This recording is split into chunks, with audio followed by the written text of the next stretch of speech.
Why you always in the mood? I'm acting brand new. I ain't tryna tell you what to do, but try to play it cool. Really, I ain't playing by your rules. Everything look better with a view. Why you always in the mood? I'm acting brand new. I ain't tryna tell you what to do. A discussão de hoje, ela parte de uma pergunta que é, olha, é quase um soco no estômago, né? Por que a mediocridade parece que se tornou a nova estratégia de sobrevivência? Para a gente mergulhar a fundo nisso, vamos usar como nosso guia um artigo chamado A Anatomia da Covardia, da especialista em neurobusiness Mary Inês Pereira. É uma pergunta que incomoda, né? Incomoda. Porque a gente sente isso no ar. E o artigo, que é bom, é que ele não dá nenhuma resposta fácil. É uma análise bem crua mesmo de como a sociedade opera. Exatamente. O texto já começa provocando, perguntando se a gente está de fato lendo, pensando ou só consumindo informação para preencher um silêncio interno que, no fundo, apavora a gente. Nossa missão aqui é meio que descompactar esses argumentos, porque mesmo com tanta tecnologia, o comportamento humano parece patinar no mesmo lugar há séculos. E o ponto central é fascinante. A autora defende que o que a gente chama de mundo moderno é, na verdade, um palco antigo com figurino novo. As dinâmicas são as mesmas. A análise não é sobre QI, sobre ser inteligente, mas sobre um tipo de integridade, de coragem de pensar. Ok, vamos descompactar isso então. Para começar, o artigo joga na mesa uma distribuição estatística da consciência humana que é bem impactante. E como você falou, não é sobre ser mais ou menos inteligente, mas como as pessoas se posicionam, né? Isso. Ela propõe uma regra que ela chama de 20-70-10. Ela divide a sociedade assim em 3 grupos de comportamento. O primeiro grupo são os 20%, que ela chama sem meias palavras de os predadores. Um termo bem forte. Fortíssimo. Este grupo detém o poder da narrativa. São eles que definem a pauta. O artigo usa termos como psicopatas funcionais e vigaristas intelectuais. E o ponto mais assustador não é que eles sejam, ignorantes. É o oposto. O artigo argumenta que eles estudam neurociência, psicologia, tudo não para esclarecer, mas para manipular. Para manipular de forma mais eficaz.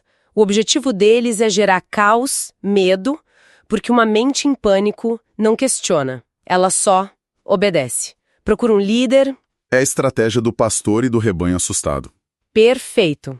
O que nos leva ao segundo grupo, o maior de todos, os 70%, a chamada massa morna. É aqui que o artigo diz que mora a tragédia da civilização. Não são pessoas más, mas são ausentes. Ausentes. Alienadas.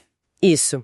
E o motor principal delas é uma necessidade biológica, quase primal, de pertencimento. Faz todo sentido. Para o nosso cérebro social, que evoluiu em tribos, ser expulso do grupo era literalmente uma sentença de morte.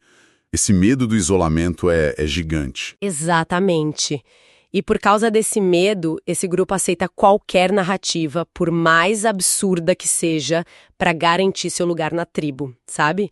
Eles são o combustível que alimenta o fogo dos 20%. Eles não começam um incêndio, mas garantem que ele se espalhe. Exato. Mas essa divisão 20-70-10, ela não soa um pouco determinista?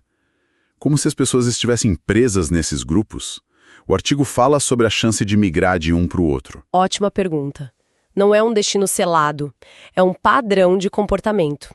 A migração é possível, mas exige um esforço consciente e enorme, porque é nadar contra uma correnteza biológica e social muito forte.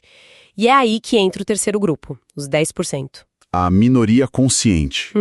O grupo que decide nadar contra a correnteza. Precisamente. São aqueles que, segundo o texto, preservam a capacidade de dizer não. Mesmo quando sim é mais fácil, é mais recompensador socialmente. São os que sustentam a própria consciência sob o risco de críticas, de isolamento e do tão temido cancelamento de hoje, né? Para esse grupo, a liberdade nasce de uma escolha, então. É preferir ser criticado por pensar a ser aplaudido por obedecer. É isso. E o artigo fecha essa primeira parte com uma pergunta que fica martelando na cabeça, né? Em qual desses grupos cada um de nós realmente opera quando as distrações silenciam? É uma reflexão muito necessária, porque a tendência natural da gente é se ver nos 10%, claro, os heróis. Mas a estatística do artigo sugere que, para a maioria de nós, a zona de conforto dos 70% é o nosso verdadeiro endereço. Admitir isso é o primeiro passo. Certo. Então temos essa estrutura que favorece a mediocridade. Mas a autora argumenta que isso não é um problema do nosso tempo, e sim uma característica antiga do ser humano. Exato! O software humano não teve um update muito grande nos últimos milênios. E para provar isso, ela usa 2 exemplos históricos muito potentes.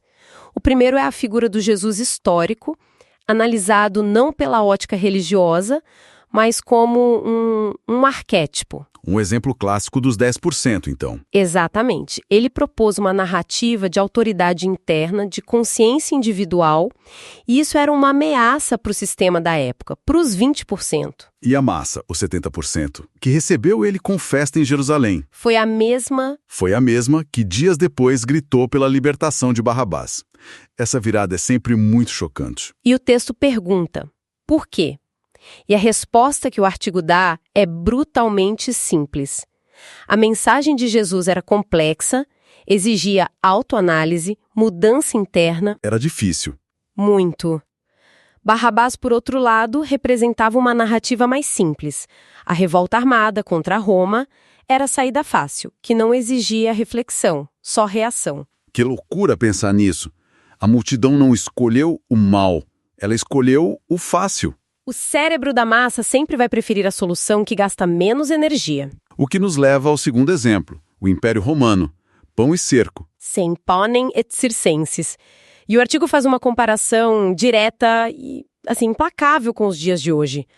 A lógica era, mantenha a população alimentada e entretida. E ela não vai ter tempo nem energia para questionar o poder. Isso. Mas será que essa analogia se sustenta mesmo? O scroll infinito do Instagram é o equivalente ao Coliseu. A nossa distração não é mais sutil. É uma ótima provocação. O artigo sugere que sim, a analogia se sustenta e talvez a versão moderna seja até mais eficiente. O Coliseu era um evento. Você ia, assistia, voltava para casa. O circo de hoje está no nosso bolso 24 horas por dia. E o pão? O pão hoje é o crédito fácil, o consumo sem fim, que mantém a gente ocupado, correndo atrás de mais coisa. O mecanismo é o mesmo, só que a tecnologia tornou ele exponencialmente mais eficaz. A meta continua a mesma, manter o cérebro ocupado com estímulos de baixo nível, para que nunca haja silêncio para um pensamento mais profundo. É impressionante, um padrão de 2000 anos atrás se repetindo com tanta precisão. A pergunta é, por que nosso cérebro cai na mesma armadilha? Imagino que a neurociência tem algumas pistas, né? Tem.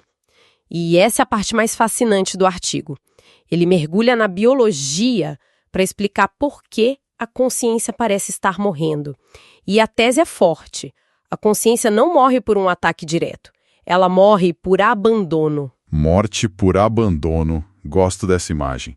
É como deixar um jardim sem cuidado até que só o mato cresça. Perfeita. E esse abandono tem uma razão biológica. Nosso cérebro é uma máquina de economizar energia. Ele evoluiu para isso. E pensar de verdade, questionar... É caro. É metabolicamente caro. Gasta muita glicose, muito oxigênio.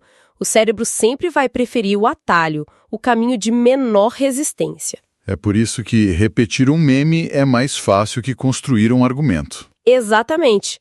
O artigo cita Aldous Huxley, que não temia a proibição de livros, como em 1984.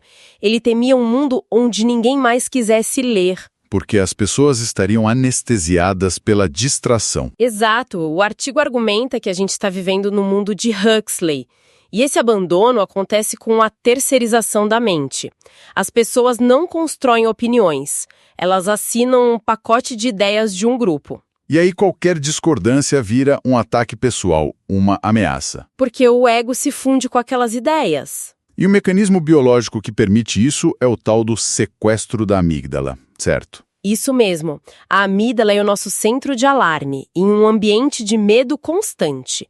Medo de ser cancelado, de perder o emprego, de ser excluído. Que é o nosso ambiente hoje. Totalmente. Nosso sistema límbico assume o controle. E quando isso acontece, o cortisol, o hormônio do estresse, inunda nosso sistema. E a consequência direta é que o córtex pré-frontal, que é o nosso centro do discernimento, ele meio que desliga. Ir ou congelar. O problema é que a cultura digital nos mantém nesse estado de emergência constante. O discernimento fica offline. A gente vê isso em todo lugar. Na reunião de trabalho onde ninguém discorda do chefe. Na discussão política que vira briga em 5 segundos.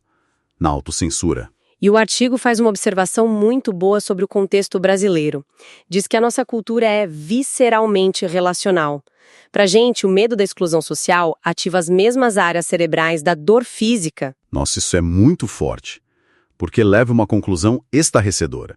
Concordar com o absurdo nesse contexto pode não ser uma falha de caráter, mas uma resposta biológica de defesa. Exato. A mediocridade, a repetição, vira uma estratégia de sobrevivência social. Deixa de ser um defeito e vira um mecanismo de adaptação. É por isso que a pergunta do começo é tão poderosa. A mediocridade como estratégia.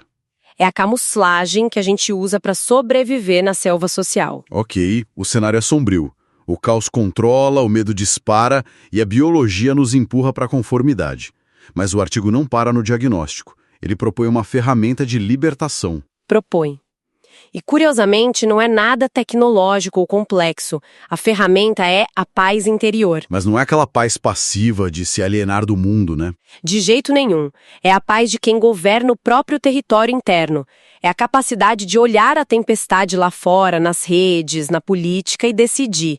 Isso não me infecta. Isso não sequestra minha mente. Então a liberdade começa onde termina a nossa necessidade de aprovação dos outros. Esse é o pulo do gato.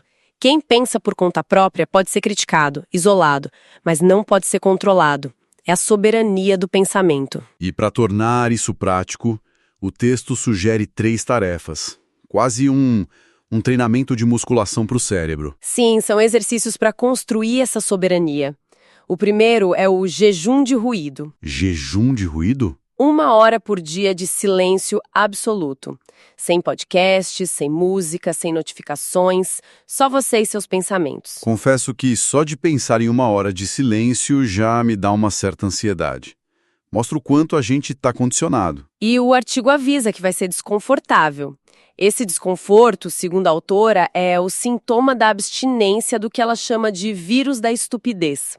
É o cérebro desacostumado a operar sozinho. Certo. Qual é o segundo exercício? O segundo é a auditoria da opinião. A tarefa é pegar uma ideia que você defende com unhas e dentes e se forçar a construir o argumento mais inteligente e forte possível para o lado oposto. Nossa, isso é um soco no ego. Exige uma honestidade intelectual imensa. Total.